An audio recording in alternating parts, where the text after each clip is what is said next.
Hello, friends and family. Hi. I need to hurry. Let's see. Y'all know how this goes though, huh? I just, yeah, I have had a lot going on, which is a really good thing, isn't it? So anyway, Craig is at Wednesday night church where he was doing some teaching tonight. And he's supposed to be home in about 30 minutes, maybe 25. So anyway, I thought I'd try to quickly give an update because tomorrow is another full day, and there you have it. So I just didn't want to wait anymore. So how you been doing? How have you been doing? Over here, it's dreary January. Man, I just can't believe it. How do we get through this every year? And how do they do it in London? Do they have like 5 months of this? Oh, we have 2 months. It is, I mean, it doesn't normally do this, but it is literally raining straight for 3+ days. And so Monday, we woke up and it had started, and it just kept going, and it kept going and kept going. And it turned out that Monday, Craig ended up having another torn retina. The craziest thing. So anyway, he had gone early in the morning, drove to Tyler, which is about an hour away, in all this rain. And he was going to see our dear friend in the hospital there. She had a surgery. And so, he was excited to go. We left like at 6 in the morning. And then he got back for a regular annual eye appointment at 9 o'clock in the morning. And they said, "You have a torn retina. You better get to Tyler," which is where he had just come back from, and get it repaired. So the really cool thing was that this happened in the summer. It was July, I think. And I was so weak and couldn't drive, and we had to find someone to take him to Tyler, which was great. I mean, that's what life is all about, right? One of our friends, awesome friends from church, came and took Craig to Tyler to get his eye repaired. But this time, I'm right here. I'm like, me. It's just like normal. Like I have energy, I can drive. It was so neat. It was very special. And so, obviously, I don't want him to ever have another torn retina.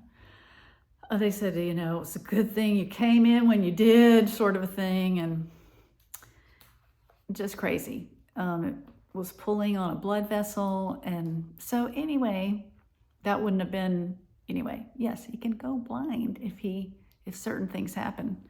So please pray for Craig and his eye. It seems to be maybe in his DNA. His dad had some of these kinds of things with his eye.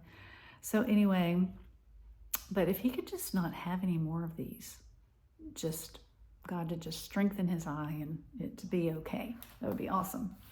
So that happened Monday. So we were back and forth in the rain. And then we already had planned Tuesday, we had to drive to Houston for me to have my appointment with Dr. Mays, the scleroderma specialist. Remember her? And we spent the night in Houston and then drove, so funny, back to Tyler instead of to Longview. We drove to Tyler again because I had an appointment to see my counselor. So we have just been like appointmented out. And all of it driving in the rain. 4 hours to Houston in the rain, 4 hours back in the rain, hour back home in the rain. it's just been, and it was so dreary. So dreary. So I am grateful because my spirits have been up. Anyway, very grateful for that. So let me back up and fill you in. Let's see. Gosh, okay. So the big points are these.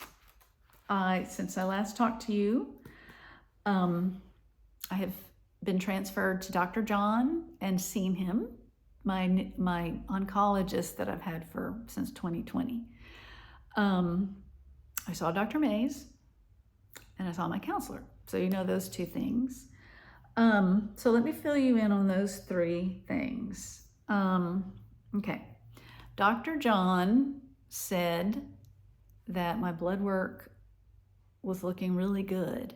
And my platelets, that's the thing that makes your blood clot. My platelets were finally in the normal range. They had been okay, like I didn't have to do anything about it, the fact that they were low, but they had gone up into the normal range, which told him that my marrow is working well.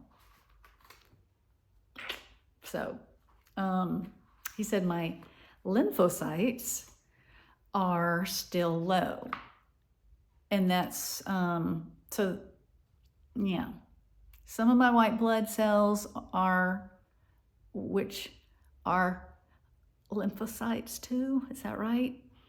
There are different kinds of these things. Shoot. And some of them are in the normal range, but the lymphocytes have not gone up into the normal range yet. And so I should have started it right away after transplant, but there's just been some issues. I have to take something to protect my lungs from this particular virus. And so I had started on a certain antibiotic 3 times a week, but it lowered my blood counts. If you remember that, they went boom, just bottomed out from this antibiotic thing. And so I had to quit taking that. And the other 2 options, Dr. Vance had told me, he probably just wasn't thinking, were 1, this disgusting yellow, looks like an egg yolk, little cup of stuff you have to drink, and it's thick and it's gross. I was gonna have to do that, either that every morning, and it stays with you. You know, you taste it. And with my whole digestive issues and trying to like food and have a calm stomach, I was just like, I can't do that. And then he said, well, if you can't do that, you can come to Dallas once a month for an infusion that takes a few hours of this particular drug that would help. And I just, for a few days at least, I was like, I can't even decide this. I'm just going to sort of wait and see what, I can't do it. I can't do either of those things. Driving to Dallas just seemed like it would kind of put me back in the PTSD thing. Like when I thought about going back there, I just can't do it. It'll be so horrible. And, yeah, I mean, I'm telling it kind of funny, but it was, I thought, and I just cried out to God, please, Lord, you have to rescue me from this. I'd rather just not take anything and just risk my life. Sounds so silly, but I meant it.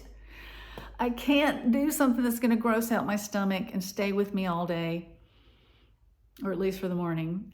I can't go back to that place right now. I've got to get some healing first.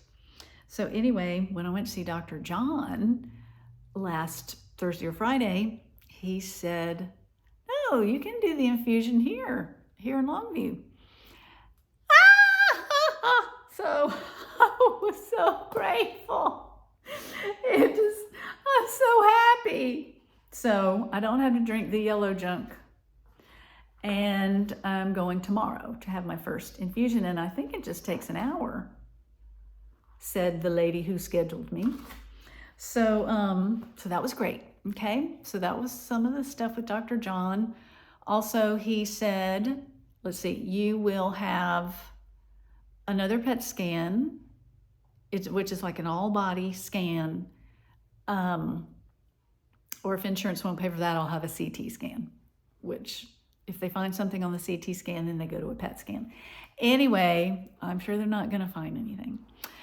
But it will have been, so I got a PET scan 1 month after I got out of the hospital. And then this one will be 3 months after that, I think. And so I'm having it in a few weeks. And then it'll be every 3 months for a year. And then I think they go to every 6 months in the second year, depending on things. They might go to 4 months and then 6 months or something in the second year. But so basically they're monitoring right now my blood and checking every so often to make sure I'm still cancer free. And, yeah. Okay. So that's all I can think of with Dr. John. It was really good to see him. I had not seen him in about 7 months. And he's just a really great man and great doctor. And so is Dr. Vance. But, anyway. And he said, I saw you on my schedule this morning, and I was so happy. I just really was looking forward to seeing you. Isn't that sweet? So, I'm trying to think if there was anything else important that y'all would be wondering about. Let me think. Quarantining. He said, give it 6 months. Give it 6 months. And I'm going to see him once a month, I think. The next time I see him, I'm going to press what for 6 months. I think he meant just continue to be careful. I want to kind of go to a next level of not being so cautious when flu season is over. And I'm thinking that's probably at the end of March, which happens to be Easter. And so I'm praying and hoping that maybe I'll be able to go to church on Easter. We have Easter service usually outside, and so that would be a given. I could do it regardless, and maybe I wouldn't get to go inside to the breakfast. We have this big feast of celebration, but we will see about that. And so, I was just thinking I'd be a little more open to maybe going to somebody's house in April. Like if nobody in their family had been sick and they hadn't had guests for a while or something, maybe I could go to a friend's house. Maybe I could go shopping in the middle of the day. Still sounds kind of precarious. You have to feel all these things out. But anyway, he said 6 months. And I'm assuming that means for flying, but I wonder if I could fly after 6 months. I'm going to ask him that. Yeah. This quarantine thing is the weirdest thing. It's the craziest thing. You're isolated because you're sick, and then you get well, and then you can't do anything still. You have to stay isolated. Thanks, y'all. Thanks for letting me vent. Because actually my life is pretty great right now. I'm so grateful. It feels full. And there are definitely times, I miss going to church. Oh, terribly. I need it. I feel like I need it. God knows that I can be okay. He knows he will sustain me That's what he does. He will sustain me. But I miss that a lot. But anyway, but I still have like one person will come over from church. I mean, they just come from their house. But one of my church sisters, it's always been sisters. I guess I could have a brother come over. Anyway, you know, not technically family sibling, you know what I'm saying? In the Lord. I've had a friend come over every Sunday since I had that one really lonely Sunday. And the church has just been amazing. I mean, these women, they come and we're together, just the two of us with the live stream, and we do our best to connect with what's going on there, but also to connect with each other. And God is with us. And so I have that, and I have, as I've said, I'm continuing to walk, and my gosh, Craig and I walked yesterday.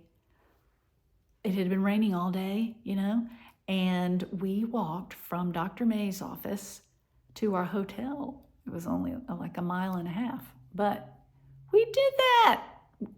And instead of getting an Uber, we felt so European or New Yorkian. Oh, I'm feeling so silly tonight. And so, yeah, even in really cold weather, I've been walking. It's like, Lord, is it you? It feels like you. It feels like he just put this in me and invited me, like, I don't know, what, a couple of weeks when I got home from the hospital? Maybe a week. Yeah, pretty quick, because I was in the hospital forever. He's just like, come outside. Let's walk. It's going to be walking. That's going to be one of your salvations. What a sweet thing. So, and another salvation is this, because am I rambling too bad? Are you following me still? I still have my little outline. I'm going to go to Dr. May's visit and tell you a little bit about my counselor, and about some of my symptoms, okay? And also how God has been caring for me. I wish I had more of it in my brain, or in my journal. I looked through it real quick. But anyway, the one thing that God did do, is doing for me, is to keep reminding me. But I keep saying, Lord, I miss you. I need you. I need to feel you. And I need to feel you like coming and cuddling me. So this is like when I am struggling mentally, and emotionally, just like feeling that fear thing coming on me. And it's not near as often, and the intensity isn't as high. And that is just such a praise. Thank y'all so very much for praying for me. It's so interesting though, when I feel just the intensity kind of rising and I pray and I cry out to God, I always have in my mind this picture of like me being a little kid and grabbing him. He's like not thin. There's like a lot to hold on to, and I grab him around and I put my face in this torso that is like full and rich, and I can just bury my face in his torso. That's what I always picture. I'm just realizing it as I'm like deciding to tell you this. It seems like a thing.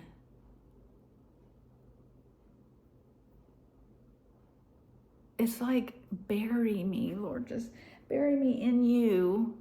And you know, just want to be hidden in you. And like he puts his arms around me, and I'm just desperate. I need it. I need that safety. And so, but you know, that doesn't last, and maybe it lasts until I fall asleep, or, you know, at night, or until like I meet with a friend who then becomes God to me. And that's what I felt like I've heard him saying is, see me coming to you in others. You've got to see me coming to you in others. I am there. I am in them. And their heart for you is my heart for you. Because people are so loving. They're so good. You know, think about your friends, the ones who lift you up and are there for you, or a spouse, or a parent, or a child, you know, a little child who can come to you and be Jesus to you. Like it really is God himself.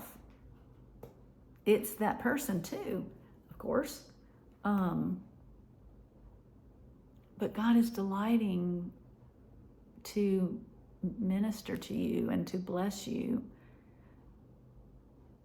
as that person does so also.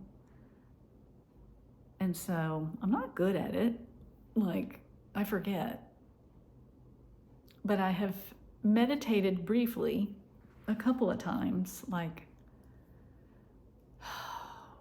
when someone, I wish I could think of a specific example, but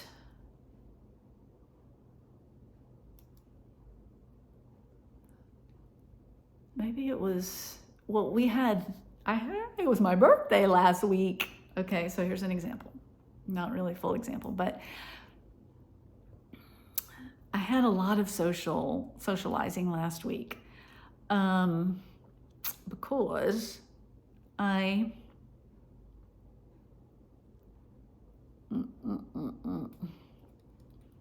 well, I'm sorry, I'm trying to think what it was. I'm sorry. On Friday, okay, my birthday was Wednesday night, and Craig and I went out. We went out early, like at 5 o'clock, and it was so special. And this is a week later, so I didn't get sick. And then I really pushed my luck. I cannot believe this, but anyway, we had Friday night, also went out, this time with 2 other people. And then Sunday night again. Every other night I went out. But again, like 4:45, nobody's in there, big restaurants. And that was really great. And anyway, it was one of those times, I think, when we went out with someone and it, like, suddenly I heard God saying, feel me loving you, as they were being really sweet to me and to Craig. And, you know, we were loving them, and I don't know. Anyway, it was great. It was great. And I need God in the flesh. And he's come in the flesh in Jesus. And then his Spirit is in us, in his people. We're his temple of the Holy Spirit. So, I think we will be more strengthened if we realize that. It's not just our friends coming to us. It is God. And their kindness, or maybe their their straightforwardness, whatever it is that we might need, is God coming to us too. So, let me tell you about going to see Dr. Mays. I was very unhappy about having to go see Dr. Mays. I was dreading it. It was similar to the thought of going to Dallas and going to the infusion area. Oh, Dr. Mays' office in Houston, I haven't been since a year ago in February, and that I have so much just trauma around that time. I had trauma, and it's still in my memory. And I just didn't want to think about scleroderma. I didn't want, no, don't tell me anything. Don't talk to me. Don't tell me what's, that you still have this and that, and I don't want to hear it. So I asked for prayer from friends and friends and family, and it went okay. It was really amazing. Like, we drove into downtown Houston like we did last time. It's a very specific kind of experience. There's so much traffic, and it's like a downtown with high rises, and then we parked, and I started recognizing the building and the door where we went in, and the halls as we walked through, and there were these benches, and we had sat on one and taken a picture last time Hannah and Sarah had come to. So it was the four of us, and we were just desperate. I had only found out about 6 weeks before that this is what this was, all this stuff that was happening to my body. And it was hard, it was traumatic, but I'm not there anymore. And that is what really just came through for me.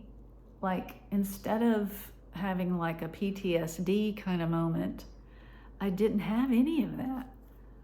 I saw the halls and the benches and the elevator we were supposed to go on, and I really felt a distance from it, like this isn't the same. I'm not in that same place. It's got to give me a little bit of a heart palpitation right now. But here I am. I'm here. And I'm not the same as I was. But I have not worked through that completely yet. So let's just talk about Dr. Mays. The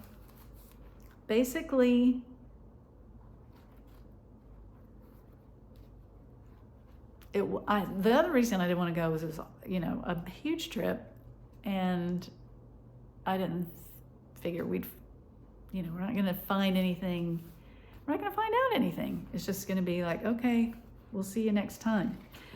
Well, it was pretty much like that, I would say, but she was able to, so she pinches my skin like this. See, no skin comes up. Do that to your hand. Pinch, like you start, and then pinch. And see if you can get some skin. You can. Mine doesn't do any skin. So, she did that on a lot of places, on my fingers, all the way up my arm. And my arm is better than my hands. So watch. Look. Ow. And right here. And it's better than last time. She had the numbers from last time. And I remember when my arm suddenly had some loose skin. And I was so excited about having this thing that flaps down here. I have it if this wasn't holding it. because for a while I didn't have that. And so, she did that on my legs and my torso, and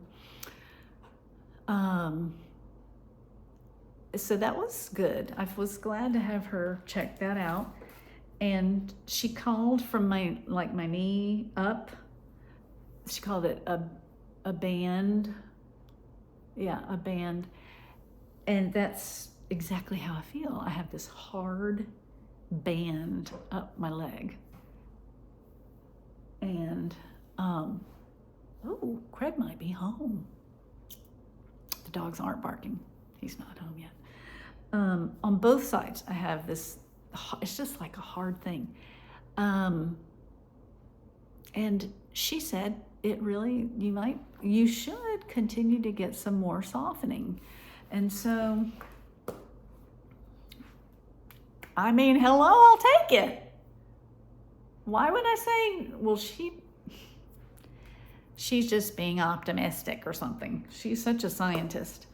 She said it could. I asked her about, a lot of change happened when I started chemo, and could it still change at this point? And she said yes. So, she said my fingers might get better, a little better. Maybe they could get a lot better. Y'all can believe this for me, and I need to believe it for God, to honor him. Does that honor him if I believe? No. It honors him for me to believe that he's God, that he is in control, that he has all power, and he's all good, and he will do what is best for me in a way I will never understand until I see him face to face. So I had kind of forgotten some of the technicalities. So it's collagen that builds up, and the buildup in the fingers, it tightens the skin, and so it pulls, and there's not enough skin for the tendons to stay straight anymore. And so what can happen is if they stay bent too long,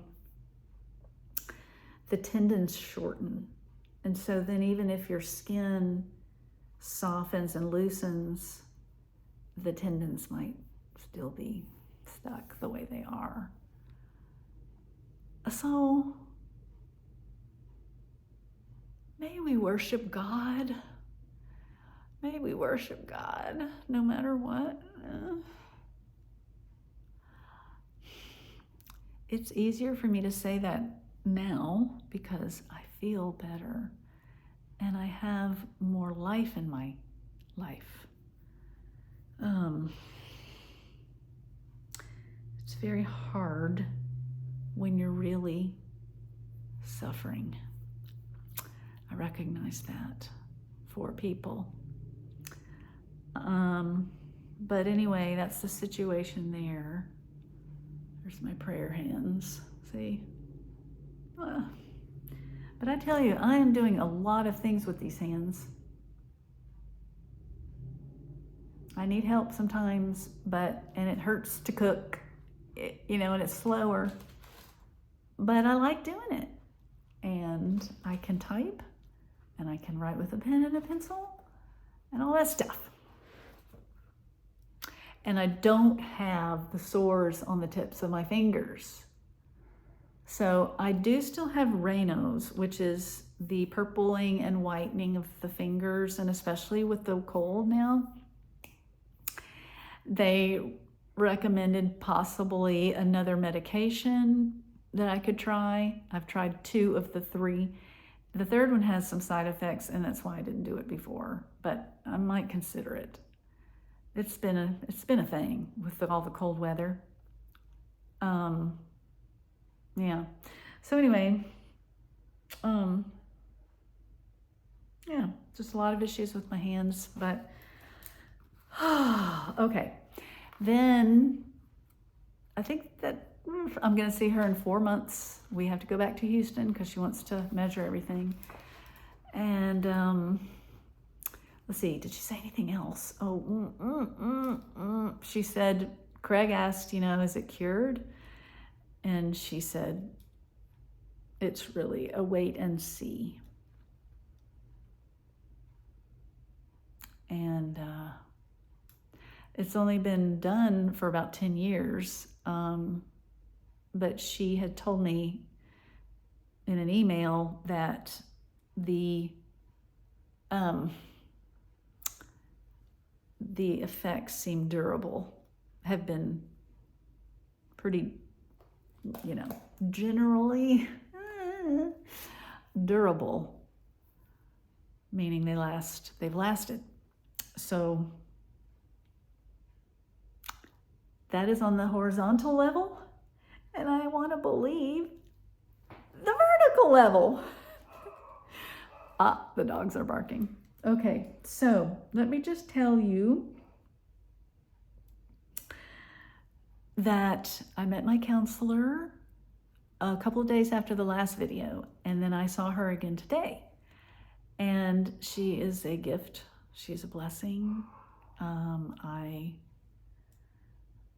really hopeful. I left today really hopeful about the plan. So, yeah, so that's really exciting. And it's out, kind of, you turn on a sort of a country road, and then you turn through these beautiful brick gates things, and you go back, and it's like a Jane Austen manor house. It's brand new, but that's what it looks like. That's what it reminds me of. And you go in, and it's like, I hate to say a spa because that can have so many connotations, but it's just so calming and beautiful and nurturing, all the different things they have that just say, come in, we want to love you, and we're here for you. So that is really sweet, and I'm very grateful for that. And you can pray for my sessions, which will be most weeks for a little while. Next week I won't have one because we're going to see my mom again. So that is a wonderful thing, and y'all can pray for whatever, our safety, our connection, that will be of help to mom, and that she'll be encouraged, and that we'll just have wonderful connection, and surely some tears. Hey, babe! Yeah. I'm almost done.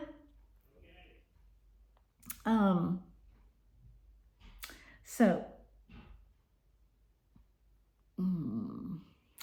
we're going to go see mom, and that's going to be really good.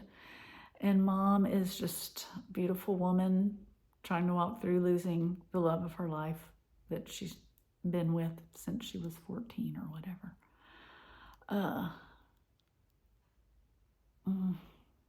But God has shown himself to her. Yeah, no, I've talked about that. Okay. So, I do continue to feel healing in my heart, and in my mind. My body, I don't know if I ever said it, that my backache went away. When was it? Yes, wait. Christmas, right after Christmas, something like that. We took this foam topper. No, it was pretty deliciously squishy. We took it off the bed, and the backache went away. I was so grateful. Oh my gosh, guys. So I can walk. My knees hurt. but at least my back isn't hurting. So yeah, my knees didn't hurt too much yesterday when Craig and I walked. That was really nice. Okay. So my stomach, here's some prayer things. My stomach continues to go in and out. I try to see if maybe I could stop taking my nausea meds. I take them like twice a day. And I had a big issue. And so this arose a few days ago, and I'm like, gosh, dog it. So I have to take but I think it really helps me eat. I need to just do it. Take the nausea meds before I eat, and some other like antacids or whatever. So still having some issues there. Yeah. I just wish that I could want food.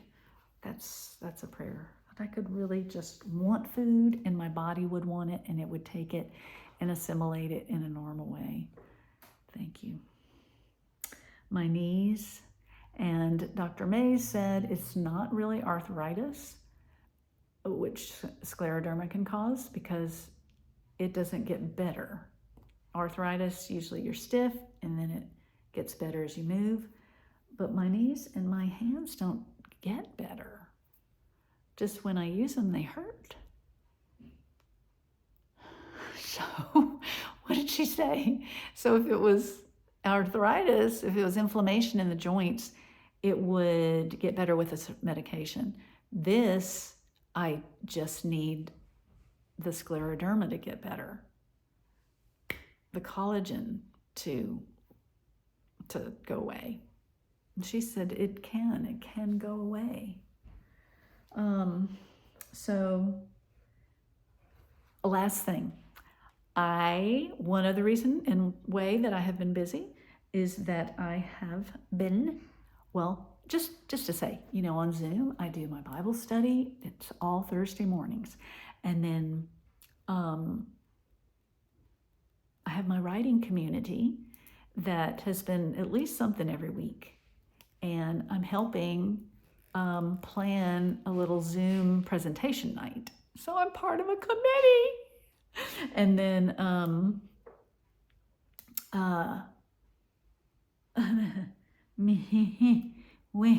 what's the other thing? Zoom. Can't remember. There was one other thing. Anyway, I have just a very busy social life. And then, but I've also been busy doing my continuing education. Did I say that? My continuing education for my LPC license counselor is due January 31st. And I could have gotten an extension, I'm sure, but I wanted to be busy in January. And so, but I've been so busy that I have, I think, 5 hours left to do. And it's, it's mentally intense. And I need to finish. So if you could pray for that too. That's my whole update. And golly, George, I have read so many beautiful scriptures that God has helped me with these couple weeks, and golly jolly, I wish I had one ready to go.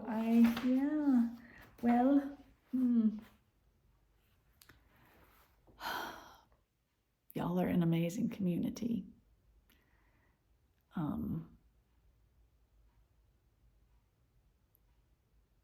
You have scriptures that you've given me, and I'm so grateful. And I will just go with this one day. From the Lectio 365, I wrote down this scripture, Psalm 62, 1 and 2. I wait. This is a version I haven't really, I have actually memorized some of Psalm 62 because it's so great. And God alone, my soul waits in silence. That is the translation that I know. But this says, I wait quietly before God, for my victory comes from him. He alone is my rock and my salvation, my fortress where I will never be shaken. I hope that you are finding those times where you are not shaken, where you find God your rock and your salvation, and that you find him that way through others sometimes when you are having a difficult time finding him on your own. We're meant to be in community. I love you. Thank you so much for being there for us and our family. And I'll talk to you soon.